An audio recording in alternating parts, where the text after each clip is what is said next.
नमस्कार मित्रहो, औद्योगिक प्रशिक्षण संस्था महाड जिल्हा रायगड यांच्या ऑनलाईन प्रशिक्षण वर्गामध्ये आपले सहर्ष स्वागत.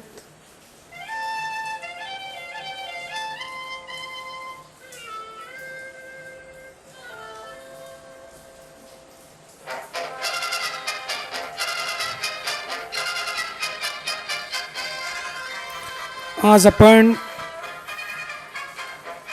प्रश्नपत्रिका सोडवणार आहोत. मी आपल्याला यापूर्वी ही प्रश्नपत्रिका दिलेलीच आहे. मित्रहो, या प्रश्नपत्रिकेचे सोल्युशन आपण आपल्या वहीमध्ये बनवलेलंच असेल. मात्र बनवलेलं नसेल तर याचं सोल्युशन काळजीपूर्वक या व्हिडिओद्वारे आपण पहा आणि आपली उत्तरपत्रिका चेक करा. यदा कदाचित काही कारणास्तव जर आपल्याला प्रश्नपत्रिका सोडवता आली नसेल तरी काही काळजी करू नका. प्रत्येक प्रश्न यांचं अवलोकन तुम्ही नीट करा आणि हे अवलोकन केल्यानंतर जर तुम्हाला काही ठिकाणी असं वाटत असेल की हे प्रश्न आपल्याला सुटले असतील, एखादी हिंट मिळाली असती तरी देखील आपण सोडवू शकलो असतो, तर अशावेळी हा व्हिडिओ पॉज करा आणि हा व्हिडिओ पॉज केल्यानंतर तो प्रश्न तुम्ही सोडवा. उत्तर काय ते पहा आणि ते आलेलं उत्तर हे चेक करण्यासाठी पुन्हा व्हिडिओ सुरुवात करा. तर आपण या प्रश्नपत्रिकेचा पहिला प्रश्न बघूया. पहिला प्रश्न, ही प्रश्नपत्रिका जुलै 2017 सेमिस्टर 2ची आधी. मध्ये पहिला प्रश्न बघा की if area of square plate is 2025 square mm then find the side. म्हणजे याचा अर्थ एका चौरसाकृती प्लेटचं क्षेत्रफळ हे 2025 चौरस मिलीमीटर होतं, तर त्याची बाजू काढा. मित्र हो, चौरस आहे.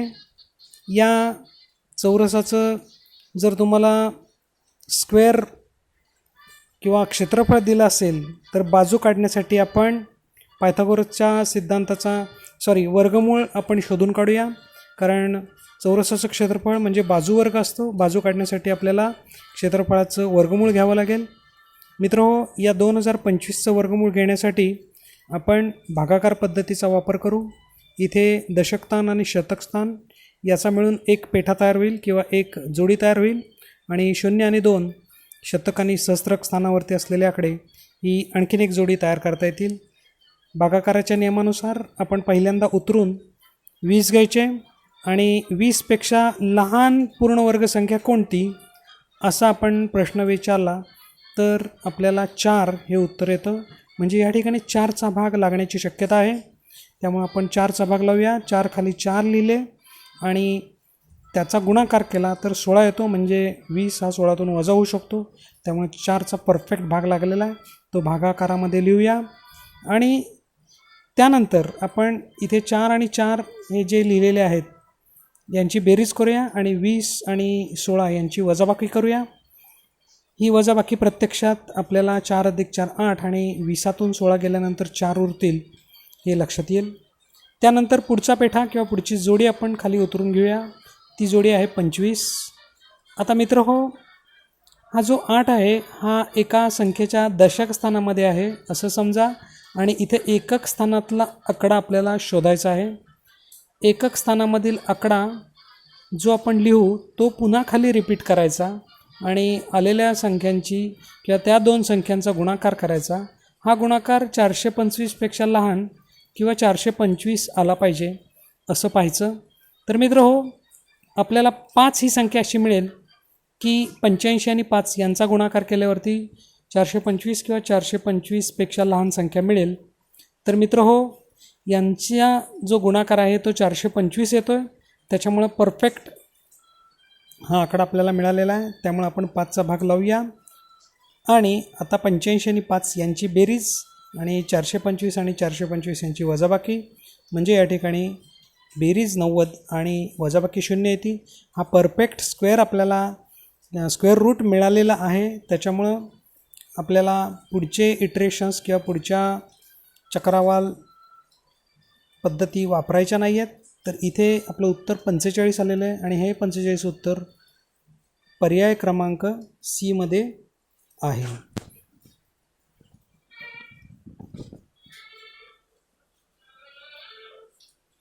प्रश्न क्रमांक 2 बघा.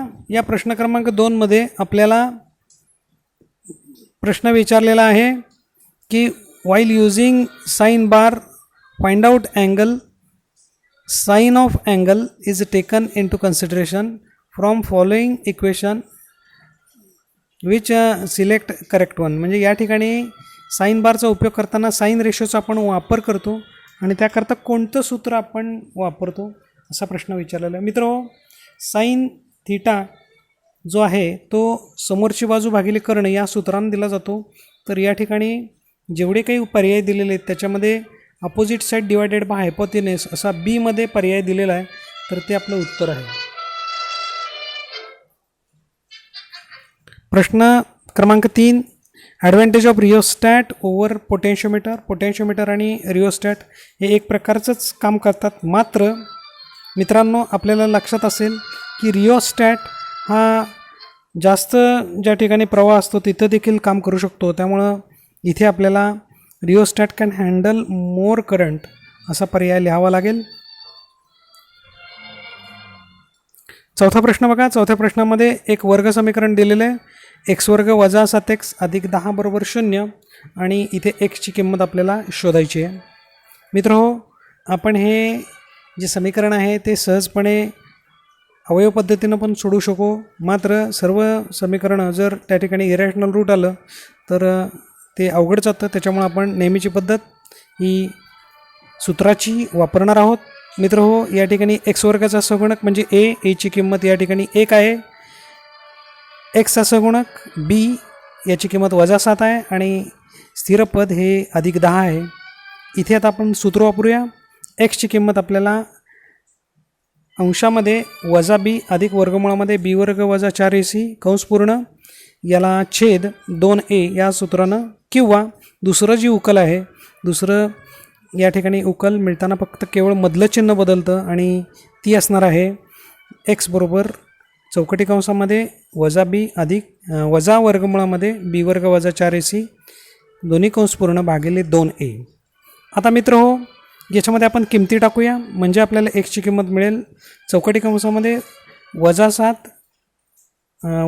7 अधिक वर्गमुळामध्ये वजा 7चा वर्ग वजा 4 गुणिले 1 गुणिले 10 दोन्ही कंस पूर्ण भागिले 2 गुणिले 1, किंवा याची दुसरी बाजू वजा 7 वजा वर्गमुळामध्ये वजा 7चा वर्ग वजा 4 गुणिले 1 गुणिले 10 भागिले 2 गुणिले a. आता मित्र हो, या ठिकाणी आपण पुढची स्टेप लिहिणार आहोत आणि या स्टेपमध्ये आपल्या लक्षात येईल सहजपणे की इथे आपल्याला आता केवळ यांचं सिम्प्लिफिकेशन सोपं रूप द्यायचं आहे. तर एक्सची किंमत वजा 7 म्हणजे अधिक 7 आणि वर्गमुळामध्ये वजा 7चा वर्ग 49 आणि जो गुणाकार आहे 4 गुणिले 1 गुणिले 10 तो 40 येतो आहे. त्यामुळं एक्सची किंमत आपल्याला अंशामध्ये 7 अधिक वर्गमुळामध्ये 49 वजा 40 भागिले 2 अशी मिळेल आणि छेदामध्ये फक्त मधलं चिन्ह बदललं आहे आणि ती किंमत एक्सची अंशामध्ये चौकटी कंसात 7 वजा वर्गमुळामध्ये 49 वजा 40 दोन्ही कंस पूर्ण भागिले 2 असे मिळणार आहे. आता मित्रहो, 49 आणि 40 यांची फक्त वजाबाकी पुढच्या स्टेपला होईल आणि ती येणार आहे 9, म्हणजे अंशामध्ये 7 अधिक वर्गमुळात 9 भागिले 2, किंवा एक्स बरोबर अंशामध्ये 7 वजा वर्गमुळामध्ये 9 या सगळ्यांना छेद 2. आता मित्रहो, पुढच्या स्टेपमध्ये 9चं वर्गमूळ 3 असल्यामुळे आपल्याला एक्सची किंमत 7 अधिक 3 भागिले 2 मिळेल, किंवा एक्स बरोबर 7 वजा 3 भागिले 2 मिळेल. त्यानंतर ह्या बेरजा वजाबाक्या केल्या अंशामधल्या तर एक्सची किंमत 10 भागिले 2 किंवा एक्स बरोबर 4 भागिले 2 अशी मिळेल. म्हणजेच एक्स बरोबर 5 किंवा एक्स बरोबर 2 हे आपल्याला उत्तर सहजपणे मिळेल आणि हा पर्याय आपल्याला ए बिटमध्ये मिळतो. त्यामुळं हे गणित आपल्याला लक्षात आलं असेल. पुढच्या प्रश्नामध्ये आपल्याला विचारलेलं आहे which instrument can recommended to use measure temperature above 350 degree Celsius. इथे 350पेक्षा जास्त तापमान मोजायचं आहे आणि आपण कोणतं साधन वापरणार आहोत किंवा इन्स्ट्रुमेंट वापरणार आहोत असं विचारलेलं आहे. पर्याय हायड्रोमीटर, कॅलोरीमीटर, थर्मामीटर आणि पायरोमीटर असे दिलेले आहेत. हायड्रोमीटर हा घनता मोजण्यासाठी आपल्याला वापरता येतो किंवा विशिष्ट गुरुत्व मोजण्यासाठी. कॅलोरीमीटर ही उष्णता मोजण्यासाठी आहे, त्यामुळं पर्याय ए आणि डी असूच शकणार नाही. बीमध्ये थर्मोमीटर आहे, मात्र तो जनरल आहे. पायरोमीटर मात्र अत्युच्च तापमान मोजण्यासाठी वापरला जातो, त्यामुळं पर्याय सी हे उत्तर असणार आहे. मित्रांनो 6वा प्रश्न बघा. The resistance of conductor increases Wien. केव्हा रेजिस्टन्स हा कंडक्टरचा वाढेल असा प्रश्न विचारलेला आहे. जर त्याची लांबी वाढली तर त्याचा कंडक्टरचा रेजिस्टन्स हा नक्कीच वाढेल, त्याच्यामुळे आपण पर्याय क्रमांक बी हे सहजपणे उत्तर लिहू शकतो. 7व्या प्रश्नामध्ये प्रश्न विचारलेला आहे find lateral surface area A1 in square centimetre. The sharp diameter is 20 millimetre and 100 millimetre long. या ठिकाणी मित्रांनो जी उत्तरं दिलेली आहेत त्यांच्याकडे जर काळजीपूर्वक बघितलं तर आपल्याला उत्तर ही चौरस सेंटीमीटरमध्ये दिलेली आहेत आणि इथे डायमेन्शन्स आपल्याला केवळ मिलीमीटरमध्ये दिलेले आहेत. तर डायमेन्शन पहिल्यांदा आपल्याला सेंटीमीटरमध्ये कन्व्हर्ट करून घ्यायला पाहिजेत. तर आपण दिलेल्या जे 2 डायमेन्शन आहेत, केवळ 2च डायमेन्शन आपल्याला दिलेले आहेत आणि ते डायमेन्शन म्हणजे डायमीटर आणि हाईट ऑफ सिलेंडर. तर इथे आपण सिलेंडर दिलेला आहे आणि इथे व्यास दिलेला आहे 20 मिलीमीटर, त्याची कन्व्हर्जन हे 2 सेंटीमीटरमध्ये होईल आणि उंची दिलेली आहे ती 100 मिलीमीटर म्हणजेच 10 सेंटीमीटर. इथे यांनी शब्द लॉंग असा लेंथ असा वापरलेला आहे, पण जेव्हा दंडगोल हा आडवा असतो तेव्हा आपण लांबी म्हणतो आणि इथे जर आपण त्याला उभा केला तर उंची म्हणतो. आपण आपल्या सिम्प्लिसिटीसाठी याची उंची मानूया आणि ती उंची 10 सेंटीमीटर असेल. आता दंडगोलाचं जे घनफळ आहे ते आपल्याला दंडगोलाचं जे वक्र भागाचं क्षेत्रफळ आहे ते आपल्याला पाय DH या सूत्रानं दिलं जातं आणि या सूत्रामध्ये किमती टाकूया आपण. 22 सप्तमांश गुणिले 2 गुणिले 10 किंवा 22 गुणिले 2 गुणिले 10 भागिले 7 आणि या प्रकारे आपल्याला यांचा गुणाकार जो आहे तो 22 गुणिले 2 44 गुणिले 10 म्हणजे 440 भागिले 7 मिळेल आणि यांचा भागाकार हा 62.8571 चौरस सेंटीमीटरमध्ये असेल. आता हा आपल्याला मिळतो डी पर्यायामध्ये, तेव्हा आपलं उत्तर डी पर्याय असेल. प्रश्न क्रमांक 8 बघा. प्रश्न क्रमांक 8मध्ये x बरोबर a sec phi, y बरोबर b sec phi, then the value of x square divided by a square minus y square divided by b square is equal to ... असा प्रश्न विचारलेला आहे. मित्र हो, आपण हे दिलेलं एक्सप्रेशन राशी आपण लिहून घेऊया आणि ती राशी x square upon a square minus y square upon b square अशी आहे. याच्यामध्ये x आणि y ची किमती टाकूया. त्यामुळे आपल्याला मिळेल कंसामध्ये a sec phi चा square divided by a square minus b tan phi चा स्क्वेअर भागिले b स्क्वेअर. इथे कंसामध्ये सेपरेट स्क्वेअर आपण घेऊ शकतो आणि त्यामुळे आपल्याला पुढची स्टेप मिळेल a square sec square phi divided by a square minus b square tan square phi divided by b square. इथे पहिल्या पदामध्ये a स्क्वेअर अंशामध्ये पण आहे, छेदामध्ये पाय कॅन्सलेशन होईल, भागाकार 1 येईल. दुसऱ्या पदामध्ये b स्क्वेअर हा अंशामध्ये पण आहे, छेदामध्ये पण आहे, तिथे सुद्धा कॅन्सलेशन होईल, तिथे भागाकार 1 येईल आणि त्यामुळं आपल्याला एक्सप्रेशन मिळेल sec square phi minus tan square phi. इथे मात्र आता आपल्याला विचार करण्याची गरज आहे. इथे तुम्ही विचार करू शकता आणि हा विचार तुम्हाला सहजपणे लक्षात येईल की फंडामेंटल आयडेंटिटी आपण ज्याला म्हणतो किंवा त्रिकोणमितीय मूलतत्व आणि ही जी 3 मूलतत्व आहेत त्यापैकी 2 नंबरचं जे मूलतत्व आहे ते महत्त्वाचं आहे आणि ते sec square theta is equal to 1 + tan square theta असं आहे. या मूलतत्वामध्ये पक्षांतर केलं तर sec square theta minus tan square theta equal to 1 असं आपल्याला मिळणार आहे. इथे आपण आता या किमतीमध्ये जर आपण विचार केला तर sec square phi minus tan square phi हा 1 आहे आणि त्याची किंमत 1 ही आपल्याला या 8व्या प्रश्नाच्या पर्यायामध्ये ए मध्ये दिलेली आहे.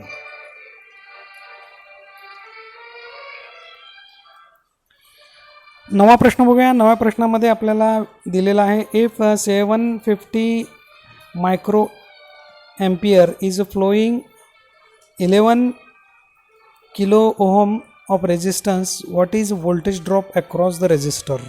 या ठिकाणी एका रेजिस्टरमधून 750 मायक्रो एम्पियर इतका प्रवाह वाहतो आहे आणि तिथे जो रेजिस्टन्स आहे तो 11 किलो ओहमचा आहे. पहिल्यांदा मायक्रो आणि किलो यांचा अर्थ आपल्याला सहजपणे आठवत असेल.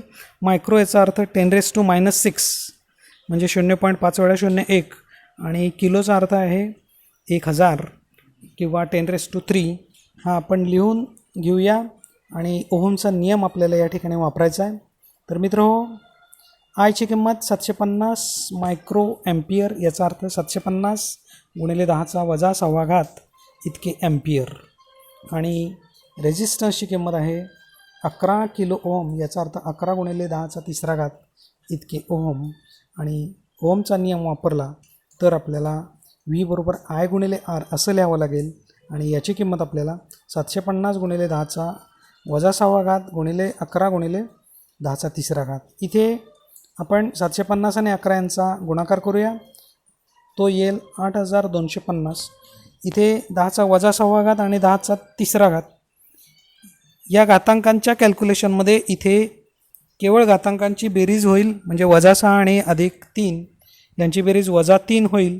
त्यामुळं इथे 10⁻³ आपण लिहिलेला आहे. म्हणजे या ठिकाणी -3 याचा अर्थ भागाकारामध्ये आपल्याला इथे 1000 करावं लागेल म्हणजे 8250 भागिले 1000 आणि याची किंमत 8.250 व्होल्ट इतकी येणार आहे. आता ही किंमत आपल्याला पर्याय क्रमांक ए मध्ये दिलेली आहे त्यामुळे उत्तर आपलं 8.25 असणार आहे.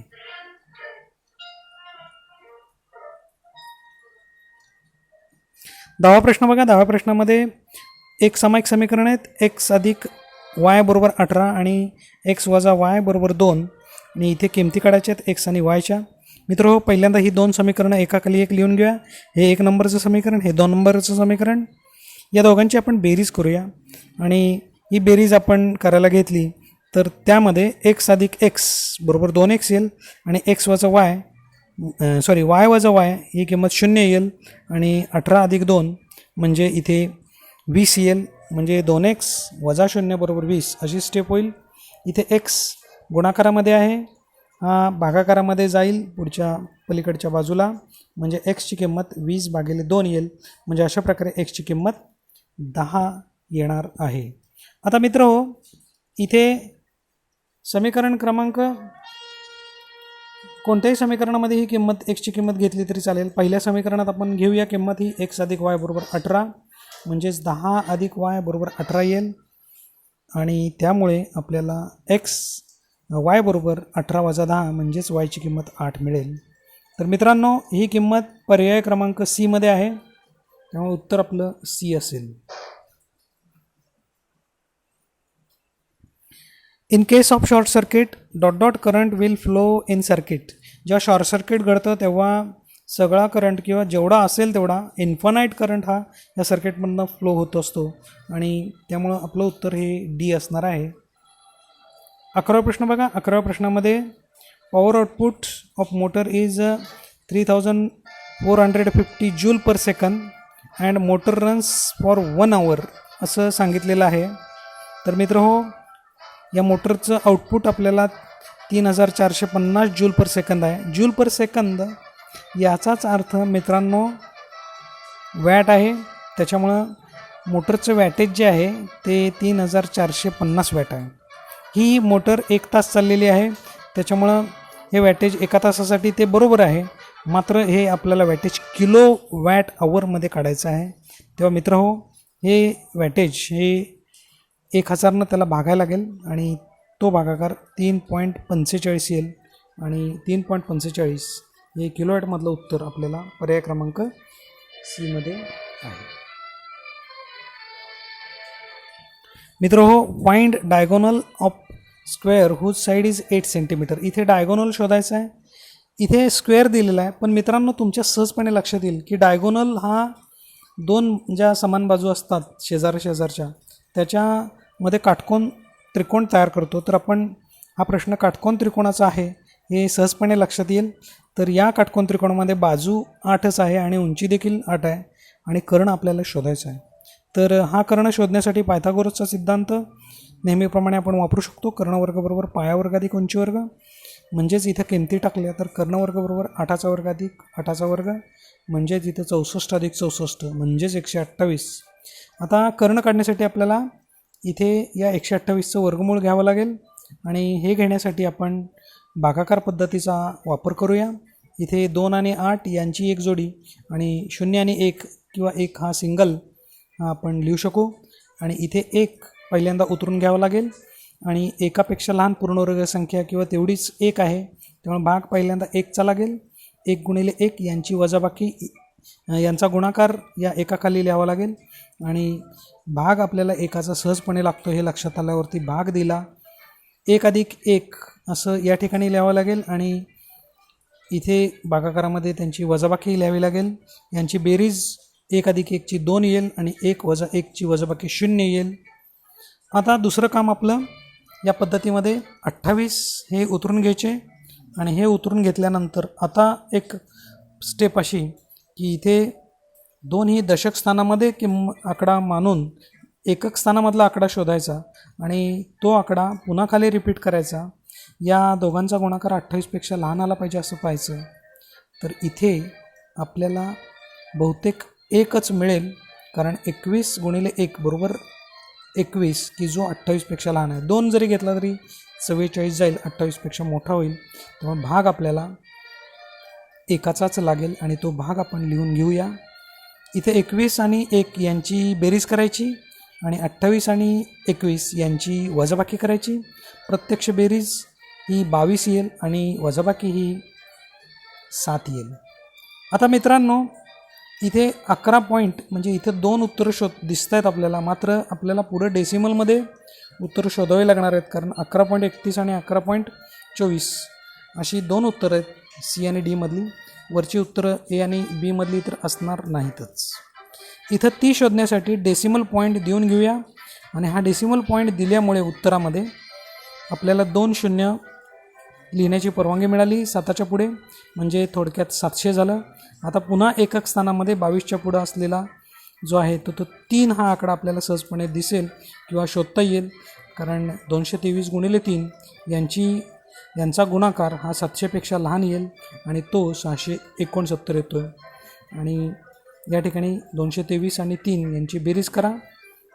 इथे 3 आपण भागाकारात लिहिले कारण त्यांचा भाग गेलेला आहे आणि यांची बेरीज केल्यानंतर 700 आणि 669ची वजाबाकी, ती प्रत्यक्ष बेरीज ही 226 येईल, वजाबाकी ही 700तून 669 गेल्यावरती 31 उरतील.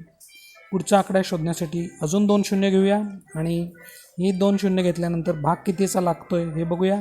तो एकाचाच लागतो आहे आणि तो जो गुणाकार आहे 2261 गुणिले 1 हा आपण 31च्या खाली लिहिला. या 2261 आणि 1 यांची बेरीज आणि 31 आणि 2261 यांची वजाबाकी, ही बेरीज 2262 येईल आणि वजाबाकी 839 येईल. इथे आपल्याला 2च डेसिमलपर्यंत उत्तर काढायचं होतं आणि ते आपण काढलेलं आहे आणि ते उत्तर तुम्हाला पर्याय क्रमांक सी मध्ये दिसते. तर उत्तर तुमचं कर्णाची लांबी 11.31 ही पर्याय क्रमांक सी मध्ये आहे.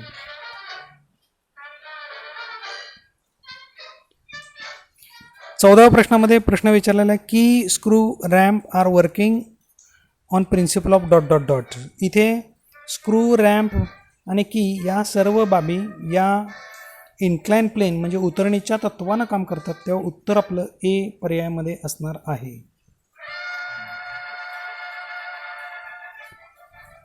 15वा प्रश्न बघा. 15व्या प्रश्नामध्ये what is equivalent resistance of following circuit in which 3 resistance are 20 ohm. 3 resistance दिलेले ते 20 ओहमचे, तिन्हीच्या तिन्ही R1, R2 आणि R3.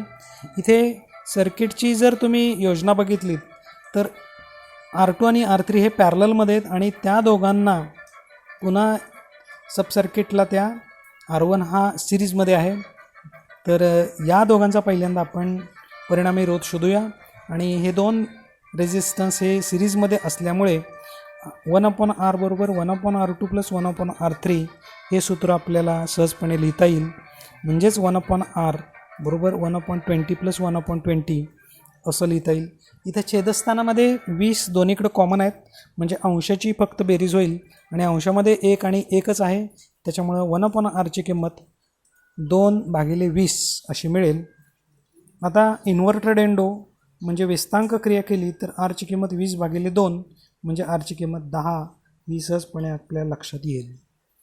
आता मित्र हो, त्याच्या पुढची जो बाब आहे, या सर्किटला, या सब सर्किटला R1 हा सिरीजमध्ये आहे किंवा एक्सर जोडणीमध्ये आहे आणि हा एक्सर जोडणीमध्ये आपल्याला मिळणारा सर्किट हा कसा मिळेल तर फक्त बेरजेनं मिळेल, हे आपल्याला सहजपणे लक्षात येतं आहे.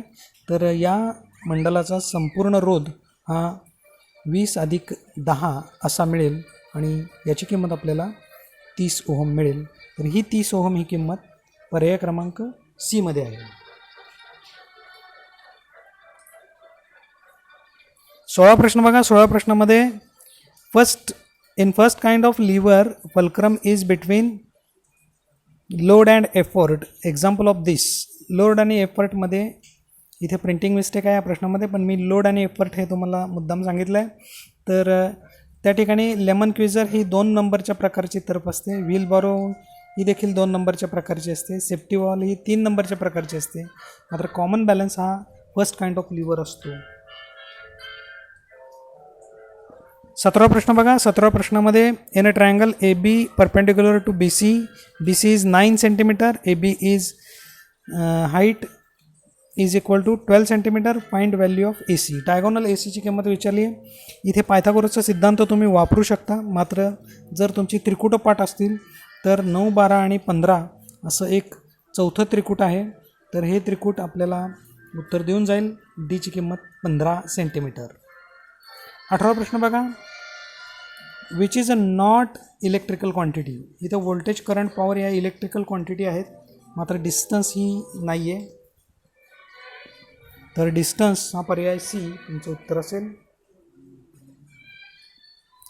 19वा प्रश्न बघा. 19व्या प्रश्नामध्ये प्रश्न विचारलेला आहे calculate power in watt if resistance conduct 0.8 ampere at 120 volt. या ठिकाणी पॉवर आपल्याला शोधायची. पॉवर ही व्होल्टेज आणि करंट यांचा गुणाकार असतो आणि इथे व्होल्टेज दिलेलं आहे 120 आणि करंट दिलेलं आहे 0.8. 1296. इथे डेसिमल पॉईंट हा 0 आणि पॉईंटनं हा व्यवस्थित ॲडजस्ट होईल, म्हणजे आपलं पॉवरचं उत्तर 96 येईल. हे उत्तर वॅटमध्ये असेल.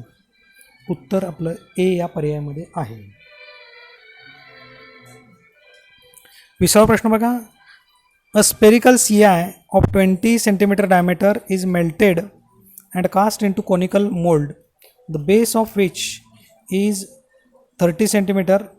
Find height of cone. या ठिकाणी मित्रांनो लक्षात घ्या की एक घनगोल आहे 20 सेंटीमीटर डायमीटरचा आणि त्याला वितळवून एक नवीन कोन तयार केलेला आहे की ज्याचा बेस डायमीटर 30 सेंटीमीटर आहे. तर त्या कोनची किंवा शंकूची उंची काढा असा प्रश्न विचारलेला आहे. मित्रांनो या ठिकाणी कोणत्याही प्रकारे धातू या क्रियेमध्ये नष्ट होत नाही आहे, याचं कारण त्यांनी तसं काही दिलेलं नाही आहे. तेव्हा या घनगोलाचं घनफळ आणि कोनचं शंकूचं घनफळ हे समान असणार आहे. तर हा समजा घनगोल आहे, याचा डायमीटर दिलेला आहे 20 सेंटीमीटर. त्याचं रूपांतर या कोनमध्ये करायचं आहे. या कोनचा डायमीटर आहे 30 सेंटीमीटर आणि उंची आपल्याला शोधायची आहे. इथे घनगोलाचं व्यास आणि या शंकूची उंची, घनगोलाचा व्यास 20 सेंटीमीटर, शंकूचा डायमीटर हा कॅपिटल D 30 सेंटीमीटर आणि उंची h घेतलेली आहे. इथं पर्पजली आपण स्मॉल d हा घनगोलासाठी वापरला आहे कारण तो लहान आहे आणि शंकूसाठी डायमीटर मोठा असल्यामुळं कॅपिटल डी मांडलेला शब्द आहे. इथे घनगोलाचं घनफळ आणि या शंकूचं घनफळ समान असेल आणि हे काढण्यासाठी घनगोलाचं घनफळ आणि शंकूच्या घनफळाच्या सूत्राचा आपण वापर करू. घनगोलाचं घनफळ हे 1/6 पाय डी क्यूबनं दिलं जातं आणि शंकूचं घनफळ हे 1/12 पाय डी स्क्वेअर एच या सूत्रांना दिलं जातं. इथे दोन्ही बाजूला पाय आणि पाय कॅन्सल होतील. 6 आणि 12 यांचा भागाकार 2 येईल, म्हणजेच डी घन बरोबर 1/2 डी स्क्वेअर एच असं मिळेल, किंवा आपल्याला 2 डी घन बरोबर डी स्क्वेअर एच मिळेल, किंवा इथं एच आपल्याला शोधायचं आहे त्यामुळं आपल्याला एचची किंमत ही 2 डी घन भागिले डी कॅपिटल डी वर्ग अशी मिळेल. आणि इथे किमती टाकल्या प्रत्यक्षात तर एचची किंमत आपल्याला 2 गुणिले 20चा घन भागिले 30चा वर्ग असं मिळेल. 20चा घन 8000 आहे आणि 30चा घन 900 आहे, त्यामुळं 2 गुणिले 8000 भागिले 900 म्हणजे या ठिकाणी 17.777 सेंटीमीटर मिळणार उंची आहे. 17.777 म्हणजे 17.78 ही किंमत आपल्याला पर्याय क्रमांक सी मध्ये आहे. 20वा प्रश्न बघा. A load 1200 kilogram is lifted by effort of 300 kilogram by simple machine having velocity ratio 5, then find its efficiency. इथं साध्या यंत्रानं एक वजन उचललेलं आहे 1200 किलोग्रॅमचं आणि त्याकरता लावलेलं बल आहे 300 किलोग्रॅमचं. या उतरणीचं वेग गुणोत्तर 5 दिलेलं आहे. तर कार्यक्षमता विचारलेली आहे. कार्यक्षमता ही शेकड्यामध्ये असणार आहे. इथे लोड म्हणजे बल, वजन हे 1200 किलोग्रॅम, बल लावलेलं बल हे 300 किलोग्रॅम आणि वेलोसिटी रेशो 5 दिलेल्या गोष्टी.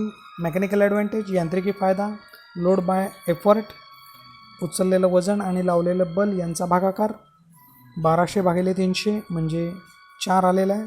आणि वेलोसिटी रेशो दिले असल्यामुळे आपल्याला इफिशियन्सीचं सहज सूत्र वापरता येईल. इफिशियन्सी बरोबर MA/VR गुणिले 100 म्हणजेच 4/5 गुणिले 100 म्हणजेच इथं 4/5 400/5 म्हणजेच थोडक्यात 80 हे उत्तर येईल. 80% ही कार्यक्षमता पर्याय ए मध्ये दिलेली आहे.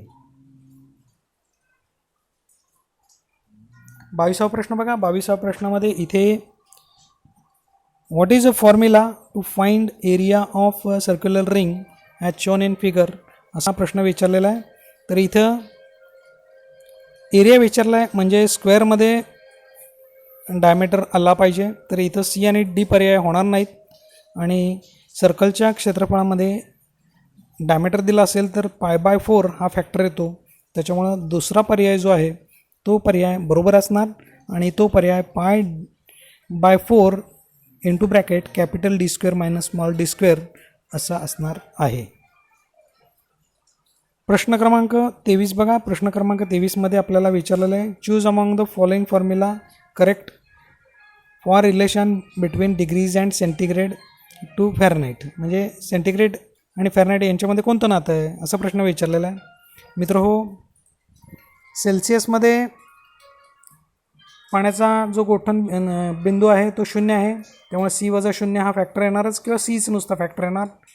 त्याच्या स्केलचे 100 समान भाग आहे म्हणजे त्याला भागिले 100च येणार. इथे C/100 असं 3 पर्यायामध्ये आहे, त्याच्यामुळं A, B आणि D हा आपला पर्याय होऊ शकतो. आता फॅरनहाइटचा विचार केला तर गोठणबिंदू 32 आहे, त्यामुळे F-32 हा फॅक्टर येणारच आहे अंशामध्ये. इथे F-32 हा A मध्ये आलेला आहे आणि याचा छेद हा 180 आहे, कारण फॅरनहाइटच्या स्केलचे 180 समान भाग केलेले आहेत. तेव्हा पर्याय क्रमांक ए हा बरोबर आहे. 24वा प्रश्न बघा. व्हॉल्यूम ऑफ सिलेंडरसाठी आपण सहजपणे सूत्र वापरू शकतो. ते 1/πr²h 1/3 πr²h हे जे शंकूचं घनफळ आहे त्याच्यासाठी सूत्र आहे आणि सिलेंडरसाठी πr²h आहे. तर पर्याय ए असणार आहे. 25वा प्रश्न. Theoretically mechanical advantage and velocity ratio of machine are equal in magnitude, then what is efficiency. मित्र हो, मेकॅनिकल ॲडव्हान्टेज आणि वेलोसिटी रेशो जर समान झाले तर यंत्राची कार्यक्षमता 100% होईल आणि हे केवळ थेरॉटिकल असणार आहे, प्रत्यक्षात तसं यंत्र अस्तित्वात असणार नाही. त्यामुळे आपलं उत्तर पर्याय क्रमांक डी आहे. तर मित्रांनो, या उत्तरपत्रिकेचे अवलोकन नीट करा आणि तुम्ही अभ्यास चांगला करा. धन्यवाद.